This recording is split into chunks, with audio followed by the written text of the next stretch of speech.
there, Janet Fritz here for Galaxy Girl Creations. Welcome to my channel. Welcome to my channel. This is not for any particular series or anything. I was away for, I don't know, a good almost 2 weeks.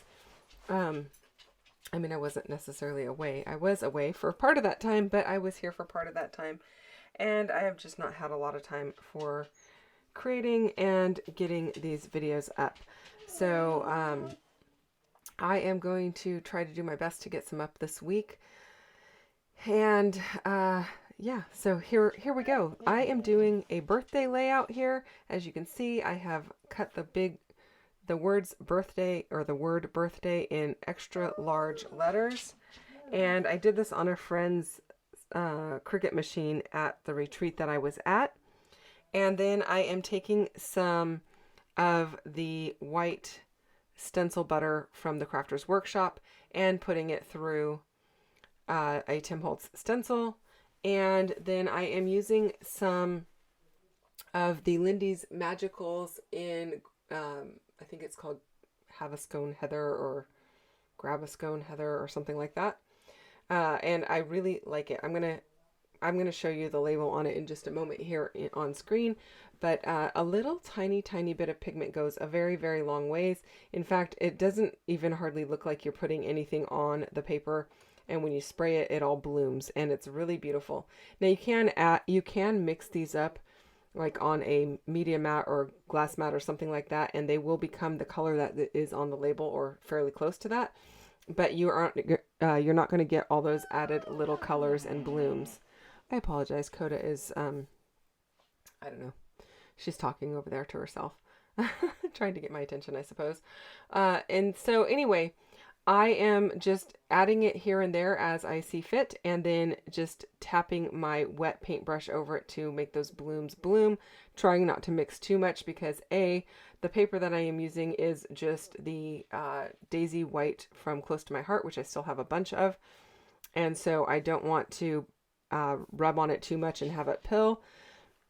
And I also don't want to mix the pigments too much and then lose all of the variation of color that's in the pigment powder.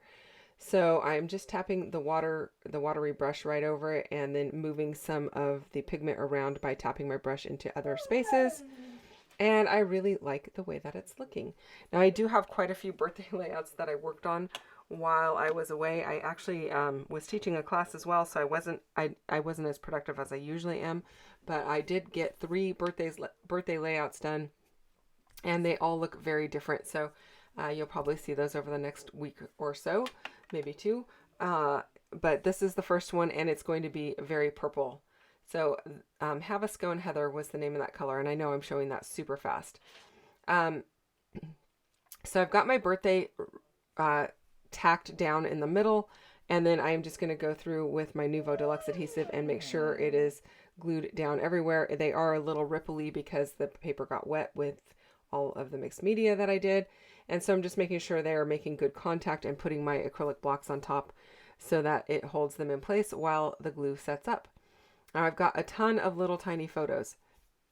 These are photos of my niece's firstborn on her 2nd birthday. She is now 7 years old.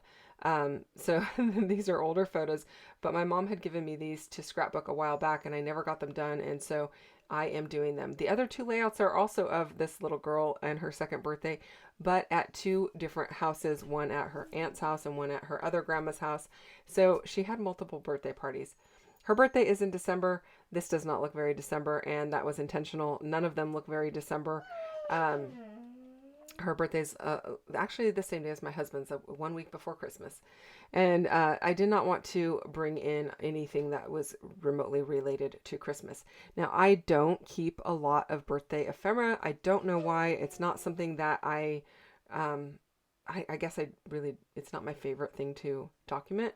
But in preparation for my retreat, I went to the Creative Fabrica website and I typed in purple watercolor birthday and found this set, and I printed it out on my Canon printer with through my Silhouette software with the registration marks, ran it through my Silhouette cutting machine, and it cut all of the images out for me. and it was fantastic. I didn't have to do any of that work of fussy cutting, and it really didn't take very long, probably maybe 15 minutes, maybe 20 if you count all of the time that I spent looking for what I wanted. There were several options, but this was the one I thought worked the best for what I wanted. And then I am popping up these images that are on top of the word birthday onto some foam to give some added dimension.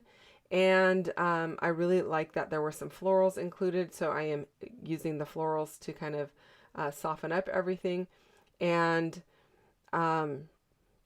keeping it pretty simple. Otherwise, I'm not doing a whole lot to this layout. I am going to add a label up here to this right hand most photo, and that's going to be a little journaling spot for her mom to write in, because I wasn't there on this particular day. This is the opposite side of the family, so yeah, I wasn't at this particular birthday party. Let's see here. Yeah, no, this is the one I was not at. I was trying to remember whose house is this at. Yeah, so anyway, I thought it was really cute that with the big number 2, the set of the watercolor set came with that number 2. It came with each of the numbers that you could cut and print, or print and cut. And so I just chose to do the number 2 and then this sign that says happy birthday, which I know is a little bit redundant, but that's okay. It's got the banner on it and the little clouds and stuff, and I thought it was super cute, so I am using it. That is it, you guys. I'm keeping it super simple today. I apologize I've been gone for so long, but I am hopefully back, and we'll have some more content for you guys. Thank you so much for sticking with me and hanging in there. I will see you guys again in another couple of days with another video, so come back and check that out. Hit the thumbs up if you enjoyed this one, and if you're not subscribed to my channel, I would love for you to subscribe. Also, I will put the link for the Creative Fabrica and the mixed media things down below for you in case you're interested in those. Thanks for watching. I'll see you soon. Bye bye.